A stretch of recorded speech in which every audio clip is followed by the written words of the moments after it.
Hello students, कैसे हैं आप सब। उम्मीद करता हूं कि आप सब अच्छे होंगे और अपनी पढ़ाई मन लगा के कर रहे होंगे। आज की इस वीडियो में मैं आपके साथ डिस्कस करने जा रहा हूं माइक्रोसॉफ्ट डिस्क ऑपरेटिंग सिस्टम। जब भी आप कंप्यूटर सीखते हैं तो सबसे पहले जो है आपको MS डॉस पे ही काम करना होता है। तो माइक्रोसॉफ्ट डिस्क ऑपरेटिंग सिस्टम कहें या MS डॉस कहें, दोनों एक ही चीज़ हैं और इसमें काम को कैसे किया जाता है वो मैं आपको स्टेप बाय स्टेप सिखाऊंगा।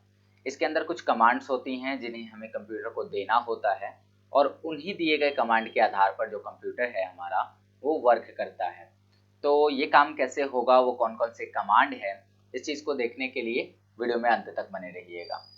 तो आशा करता हूँ कि आपने चैनल को सब्सक्राइब कर लिया होगा और अगर वीडियो पसंद आए तो वीडियो को लाइक कर दीजिएगा। चैनल को अगर अभी तक सब्सक्राइब नहीं किया है तो प्लीज़ सब्सक्राइब कर लीजिएगा। तो चलिए अब क्लास को आगे बढ़ाते हैं। तो सबसे पहले जैसे कि मैं आपको स्क्रीन पे दिखाना चाहता हूँ कि जब आप कंप्यूटर को खोलेंगे तो आपके सामने डेस्कटॉप आएगा। अब कीबोर्ड से आपको क्या करना है, कीबोर्ड से आपको ऑल्ट और विंडो के साथ आर बटन दबाना है। तो विंडो के साथ आर बटन जैसे ही आप दबाते हैं आप देखेंगे कि यहाँ पर रन का एक डायलॉग बॉक्स आ गया है। इसके अंदर आप क्या लिखेंगे, इसके अंदर आपको लिखना होता है CMD।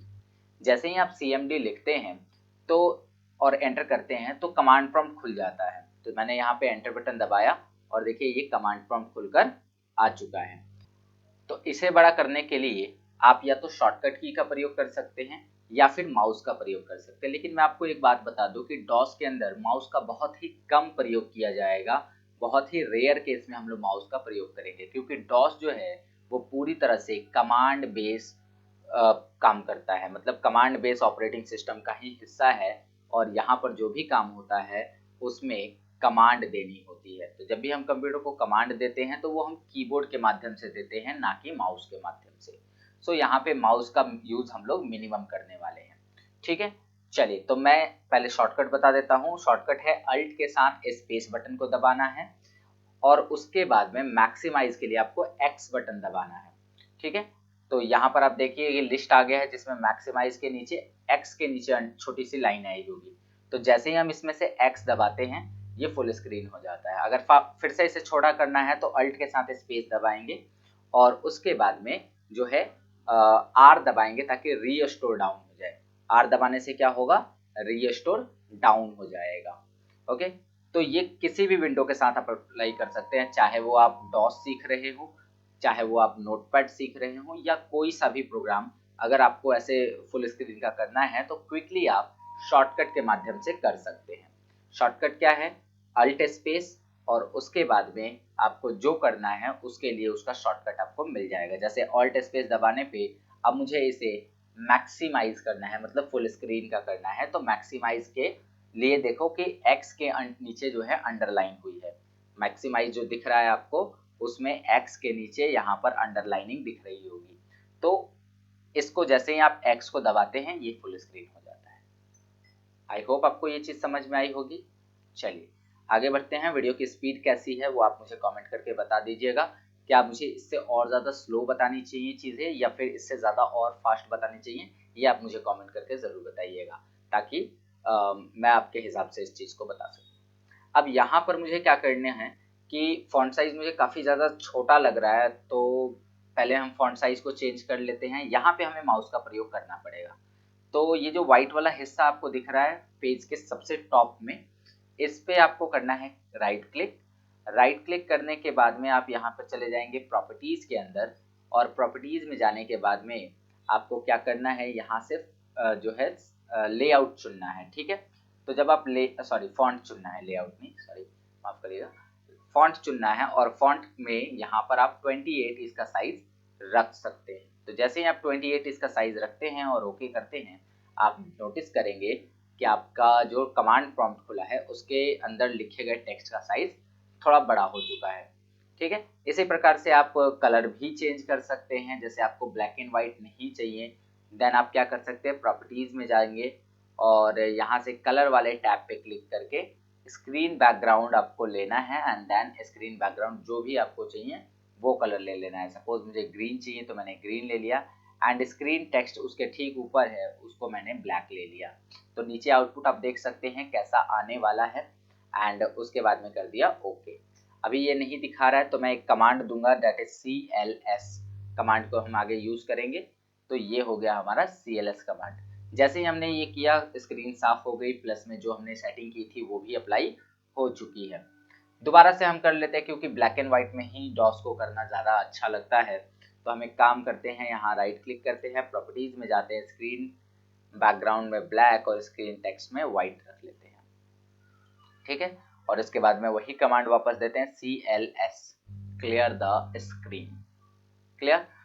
तो यहां तक हमने क्या देखा, यहां तक हमने ये सीखा कि डॉस को कैसे ओपन करना है, प्लस में आपको कुछ सेटिंग्स कैसे करनी है, लाइक आपको बैकग्राउंड का कलर कैसे चेंज करना है, आपको टेक्स्ट का कलर कैसे चेंज करना है, या फिर फॉन्ट का साइज कैसे चेंज करना है, ये सब मैंने आपको अभी बता दिया, ठीक है। अब इसके अंदर हम लोग एक एक करके कमांड को सीखेंगे, कमांड क्या होती हैं और उसके अंदर काम को कैसे किया जाएगा, कमांड हम कंप्यूटर को किस फॉर्मेट में देंगे, ये सब मैं आपको अब बताने जा रहा हूँ।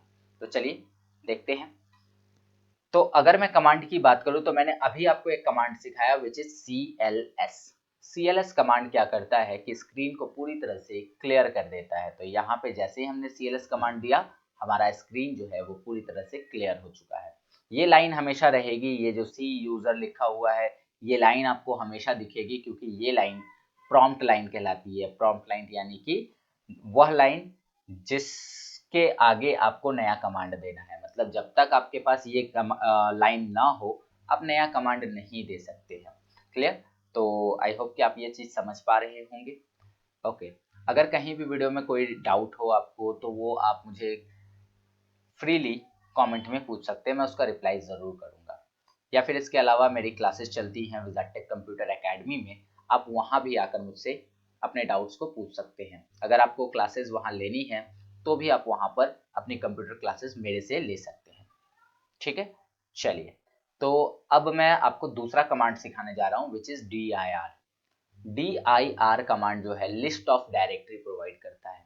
DIR कमांड जो है लिस्ट ऑफ डायरेक्टरी प्रोवाइड करता है। जैसे CLS कमांड से मैंने क्या किया, CLS कमांड से मैंने स्क्रीन को साफ करना सिखाया। अगर मैं DIR कमांड दूं और एंटर बटन दबाऊं कीबोर्ड से, तो आप देखेंगे कि यहाँ पर आपके सामने एक लिस्ट ऑफ डायरेक्टरी आ गई है, जो क्या बता रही है, जो बता रहा है कि आपके कंप्यूटर में कौन कौन से फाइल हैं या कौन कौन से फोल्डर्स हैं इस लोकेशन पे, ठीक है। तो यहाँ पर आप देखिए कि एक भी फाइल इसके अंदर नहीं है। अगर वो फाइल होती तो उसके आगे ऐसे नंबर कुछ लिखा होता। तो चलो एक नया फाइल बना के हम ट्राई करते हैं। अभी हमने क्या देखा कि हमारे पास ये केवल डायरेक्टरीज है, क्योंकि सबके आगे क्या लिखा हुआ है, DIR लिखा हुआ है। तो ये डायरेक्टरीज हैं, ठीक है।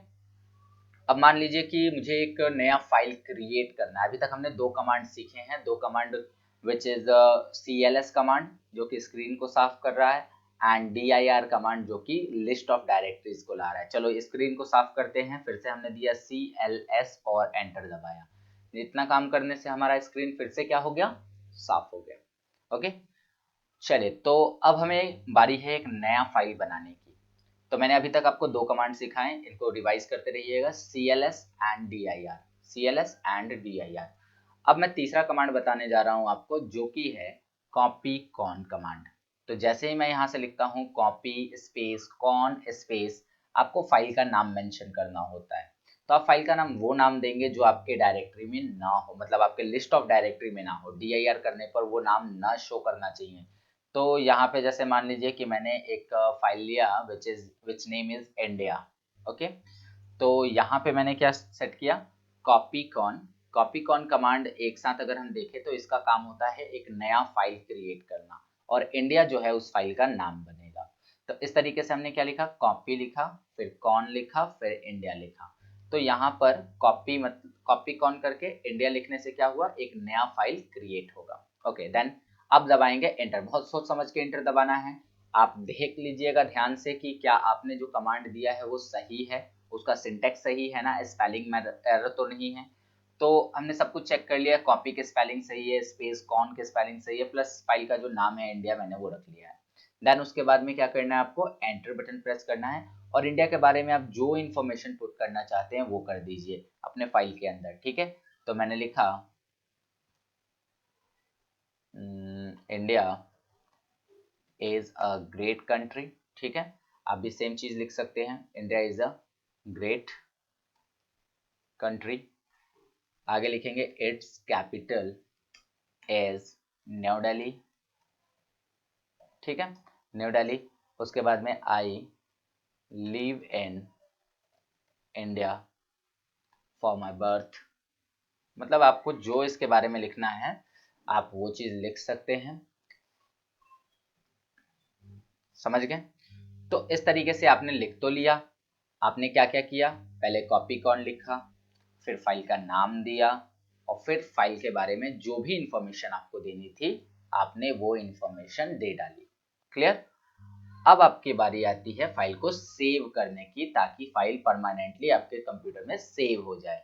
अब सेव करने के दो तरीके हैं आपके पास, या तो आप कंट्रोल के साथ जेड बटन को दबाइए, कंट्रोल के साथ जेड बटन को दबाइए, या फिर फंक्शन की से F6 नाम का बटन दबाइए। फंक्शन की हमारे कीबोर्ड में होते हैं F1, F2, F3 करके, ऐसे सबसे टॉप में दिए होते हैं, उसमें से F6 बटन आप दबाइए, या फिर कंट्रोल बटन को प्रेस करते हुए आपको जेड बटन को दबाना है। तो जैसे ही मैं यहाँ पे कंट्रोल जेड या F6 में से कोई भी बटन दबाऊंगा, यहाँ पे जेड का एक सिंबल आ रहा है, एंड यहाँ से जैसे ही हम एंटर करेंगे तो हमें एक मैसेज मिलेगा और उस पे लिखा होगा वन फाइल एज कॉपीड, मतलब एक फाइल बनाया जा चुका है। क्लियर। तो यहाँ से आपने क्या सीखा कि एक फाइल कैसे क्रिएट करें। अगर दोबारा हमें फाइल बनाना होगा तो फिर से हम लिखेंगे कॉपी। अब आप कंटिन्यू बनाइएगा दो फाइल, ठीक है, ताकि आपको कॉन्सेप्ट क्लियर हो जाए। ऊपर से आप देख के बनाइए, ठीक जैसे ऊपर लिखा है, तो कॉपी लिखा है, ठीक है, फिर कौन लिखा है, ठीक है, फिर इंडिया लिखा है। लेकिन यहाँ सतर्क रहिएगा कि इंडिया नाम का फाइल आप ऑलरेडी बना चुके हैं, एंड दोबारा जब आप इंडिया नाम का फाइल बनाएंगे तो वहां पे आपको एक ओवरराइट का मैसेज आने लगेगा। सो आप इस बार इंडिया नाम का फाइल ना बना के किसी और नाम से फाइल बनाइए, लाइक मैंने इस बार ट्राई किया बिहार नाम से। ओके। तो यहाँ पर जैसे ही मैंने कॉपी खॉन बिहार किया तो आप और एंटर किया, तो आप इसके बाद में बिहार के बारे में कुछ लिख सकते हैं। बिहार के बारे में हम लोग क्या लिखेंगे, तो जैसे मैंने लिख दिया Bihar is a state of India. Bihar जो है इंडिया का ही एक स्टेट है। और उसके बाद में लिख दिया इट्स कैपिटल एज पटना, ठीक है। और उसके बाद में क्या लिखा, जो भी आपको लिखना हो, आप और इंफॉर्मेशन ऐड करना चाहते हैं तो ऐड कर सकते हैं, लिख सकते हैं, जैसे कि there are many places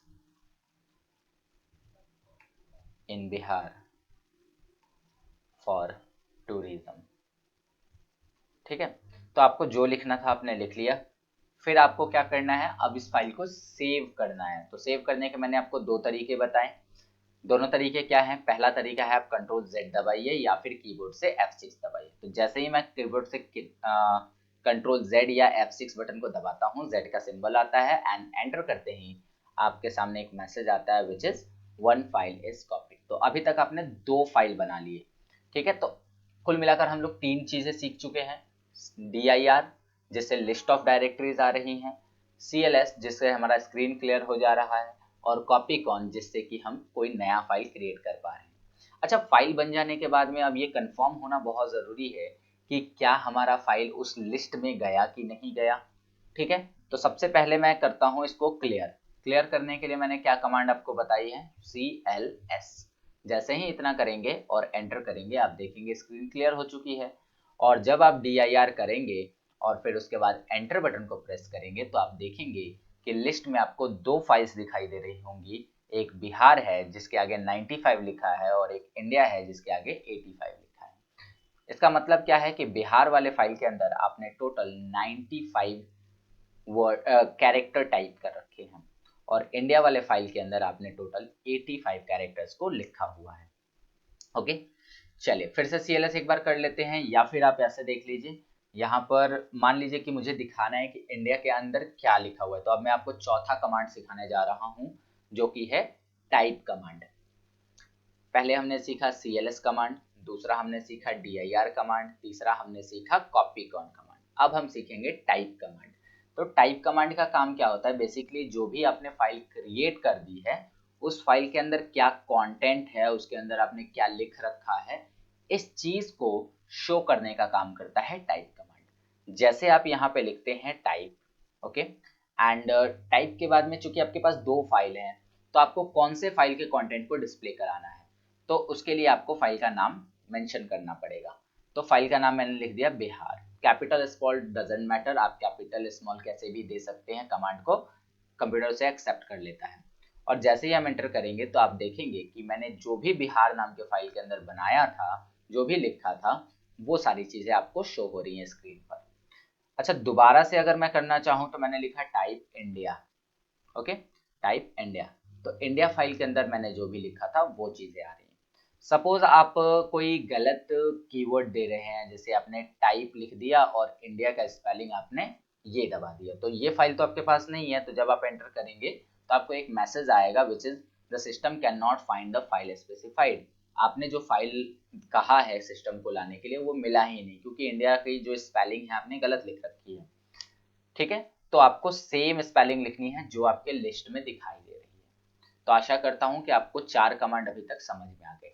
CLS जो स्क्रीन साफ कर रहा है, DIR जो कि लिस्ट ला रहा है हमारे सामने, कॉपी कॉन जो कि नया फाइल क्रिएट कर रहा है, और टाइप जो कि फाइल के अंदर क्या लिखा हुआ है इस चीज को शो कर रहा है। ओके, तो इन 4 कमांड के बाद हम 5वां कमांड सीखेंगे, और 5वां कमांड होगा हमारा रीनेम कमांड। रीनेम कमांड क्या होता है, जैसे मान लो कि आपको अपने फाइल का नाम चेंज करने का मन कर रहा है, आपको मन कर रहा है कि आपने जो फाइल का नाम रखा है अब उसे चेंज करने की बारी है, तो आप क्या करेंगे, सबसे पहले डिसाइड करेंगे कि आपको किस फाइल का नाम चेंज करना है। तो उसके लिए मैं पहले DIR कर रहा हूँ, और DIR करने के बाद में मैंने डिसाइड किया कि मुझे बिहार का नाम बदल के पटना रख देना है। ठीक है, कुछ भी ऐसे ही मान लेंगे, बिहार का नाम बदल के पटना रख देना है, और जो इंडिया है उसका नाम चेंज करके दिल्ली रख देना है। ओके, तो इसके लिए हम जो कमांड देंगे वो क्या देंगे, सबसे पहले हम लिखेंगे REN, ये शॉर्ट फॉर्म होता है रीनेम का। तो REN हमने लिखा, उसके बाद में उस फाइल का नाम लिखिए जिसका नाम आपको चेंज करना है। तो मुझे बिहार का नाम चेंज करना है तो मैंने बिहार लिख दिया। ठीक है, उसके बाद स्पेस दीजिए और उस फाइल का नाम लिखिए जो मतलब आपको चेंज करके रखना है, वो नाम रखिए जो आपको रखना है इसका। तो मैंने क्या डिसाइड किया है, तो मुझे इसका नाम रखना है पटना, तो मैंने यहाँ पे लिखा पटना। तो इस कमांड को समझिएगा, रीनेम करने के लिए आपने कहा कंप्यूटर से, फाइल का नाम बताया कि किसका नाम बदलना है तो बिहार डाल दिया, और क्या नाम रख देना है उसका वो आपने डाल दिया एज पटना। और जैसे ही आप इसको एंटर करते हैं और DIR करके दोबारा से लिस्ट को देखते हैं, तो अब आप देखेंगे कि जहां पर बिहार वाला फाइल शो कर रहा था वहां पे वो बिहार फाइल नहीं है, बल्कि नीचे उसकी जगह सेम नंबर के साथ पटना आ गया है। अब मैं आपसे कहूं कि आप बिहार वाले फाइल को खोल के दिखाइए, तो आप इस बार टाइप बिहार नहीं लिखेंगे, आप उसकी जगह लिखेंगे टाइप पटना। क्यों? क्योंकि आपने नाम को चेंज कर दिया है। ओके, तो नाम यहाँ से आप बदल सकते हैं फाइल का। उसी तरह से मैं अगर नाम चेंज करूँ, रीनेम किया मैंने, इंडिया लिखा, ओके, और उसके बाद में इंडिया लिखने के बाद में मैंने डाला दिल्ली, तो आप यहाँ पर देख सकते हैं कि नाम जो है वो चेंज हो गया। अब दोबारा से अगर सही करना होगा तो हम क्या लिखेंगे, मैं बारी बारी से लिख दे रहा हूँ। यहाँ पे मैंने लिखा रीनेम पटना स्पेस बिहार, इससे क्या हुआ, पटना वाला फाइल दोबारा से बिहार हो जाएगा। और फिर मैंने लिखा रीनेम दिल्ली स्पेस इंडिया। ठीक है, और एंटर। अब अगर हम DIR करके देखेंगे तो हमारे पास जो पहले फाइल थे वही आ रहे हैं। तो आशा करता हूं कि आपको समझ में आ गया कि कैसे फाइल को बनाना है, कैसे उसका नाम बदलना है, कैसे खोल के उसके अंदर क्या लिखा हुआ है इस कंटेंट को देखना है, और किस तरीके से स्क्रीन साफ करना है, लिस्ट लाना है। ऐसे टोटल मैंने आपको 5 कमांड अभी तक बता दिए, और पांचों कमांड बेहद ही आसान है, कोई भी मुश्किल नहीं है। अगर आप इनको एक बार प्रैक्टिस करते हैं तो आप जरूर से इन कमांड्स को कर पाएंगे। सबके मन में कंप्यूटर सीखने के दौरान ये रहता है कि डॉस बहुत ही पकाऊ चीज़ है, या फिर ऐसे कहें कि डॉस के अंदर काम करना मुश्किल होता है, तो मेरा मानना है कि नहीं, ऐसा बिल्कुल भी नहीं है। आप डॉस के अंदर इजीली काम कर सकते हैं अगर आपको कमांड सही से पता है तो। ओके, तो उम्मीद करता हूं कि आपको ये चीज़ें समझ में। मैं एक लास्ट कमांड और आपके साथ मेंशन करना चाहूँगा, जो कि है डेल कमांड। तो डेल कमांड में क्या है, डिलीट करता है, ये किसी भी फाइल को डिलीट, जैसे मुझे बिहार को डिलीट करना है तो मैंने ऐसे लिख दिया बिहार, और अगर मैं अभी एंटर कर दूं ना तो बिहार फाइल जो है डिलीट हो जाएगा, बट मुझे परमिशन चाहिए। मुझे क्या करना है कि डिलीट होने से पहले एक परमिशन चाहिए, सो स्लैश करके पी लगा देंगे। ठीक है, डेल करना है, डिलीट करना है, बिहार फाइल को डिलीट करना है लेकिन परमिशन लेकर। तो स्लैश पी करके जैसे ही एंटर करेंगे आपके सामने यहाँ पे डिलीट यस और नो का परमिशन मांगेगा। अगर मैं यस करके एंटर कर दूं तो ये फाइल हमेशा डिलीट हो जाएगा, और अगर मैं नो करके एंटर कर दूं तो ये फाइल डिलीट नहीं होगा। लिस्ट निकाल कर आप देख सकते हैं। ओके, तो ये एक बहुत ही आसान सा कमांड था जो मैंने आपको अभी बताया। तो उम्मीद करता हूँ कि आप इनकी प्रैक्टिस जरूर करेंगे। आप अगर कहीं पर कंप्यूटर क्लास करते हैं तो वहाँ पर अपनी प्रैक्टिस करेंगे। अगर आपके पास घर में अपना लैपटॉप है या आपके पास डेस्कटॉप है तो आप वहाँ भी अपनी प्रैक्टिस कर सकते हैं। या फिर अगर आपने अभी तक कोई कंप्यूटर कोर्स नहीं किया है तो आप हमारी संस्था विज़ार्टेक कंप्यूटर एकेडमी से अपने कोर्स को कर सकते हैं। ठीक है, वहाँ भी मैं सेम चीज़ें इसी प्रकार से पढ़ाता हूँ जिस तरीके से मैंने आपको यहाँ बताई चीज़ें। ठीक है, तो क्लास में पढ़ने का अपना एक अलग ही मज़ा होता है। वहाँ पर आप टीचर के साथ इंटरेक्ट रहते हैं। अगर आपको कोई चीज़ें नहीं समझ में आ रही हैं तो आप वहाँ पर जो है टीचर से पूछ सकते हैं। जो भी फैकल्टीज़ वहाँ पे होती है उनसे बात कर सकते हैं, और प्रॉपर आपको 1 घंटे की क्लास मिलती है, 1 घंटे का लैब मिलता है। तो अगर आप लोग सोच रहे हैं कि कंप्यूटर क्लास ज्वाइन करना है तो आप विज़ार्टेक कंप्यूटर अकेडमी ज्वाइन कर सकते हैं। ठीक है, विज़ार्टेक कंप्यूटर अकेडमी जो कि छपरा में है और छपरा का नंबर 1 कोचिंग है, आप उसे ज्वाइन ज़रूर कर सकते हैं। मैं उसका जो लोकेशन होगा वो डिस्क्रिप्शन में डाल दूँगा। आप वहाँ आके मेरे से अपनी क्लासेस ले सकते हैं। अगर आपको वीडियो पसंद आई है तो प्लीज़ वीडियो को लाइक कर दीजिए। चैनल पे नए हैं तो चैनल को सब्सक्राइब कर दीजिए, दोस्तों के साथ शेयर करिए और कमेंट करके बताइए कि वीडियो कैसी लगी। ठीक है, मिलते हैं आपसे अगले वीडियो में, तब तक के लिए take care, bye bye and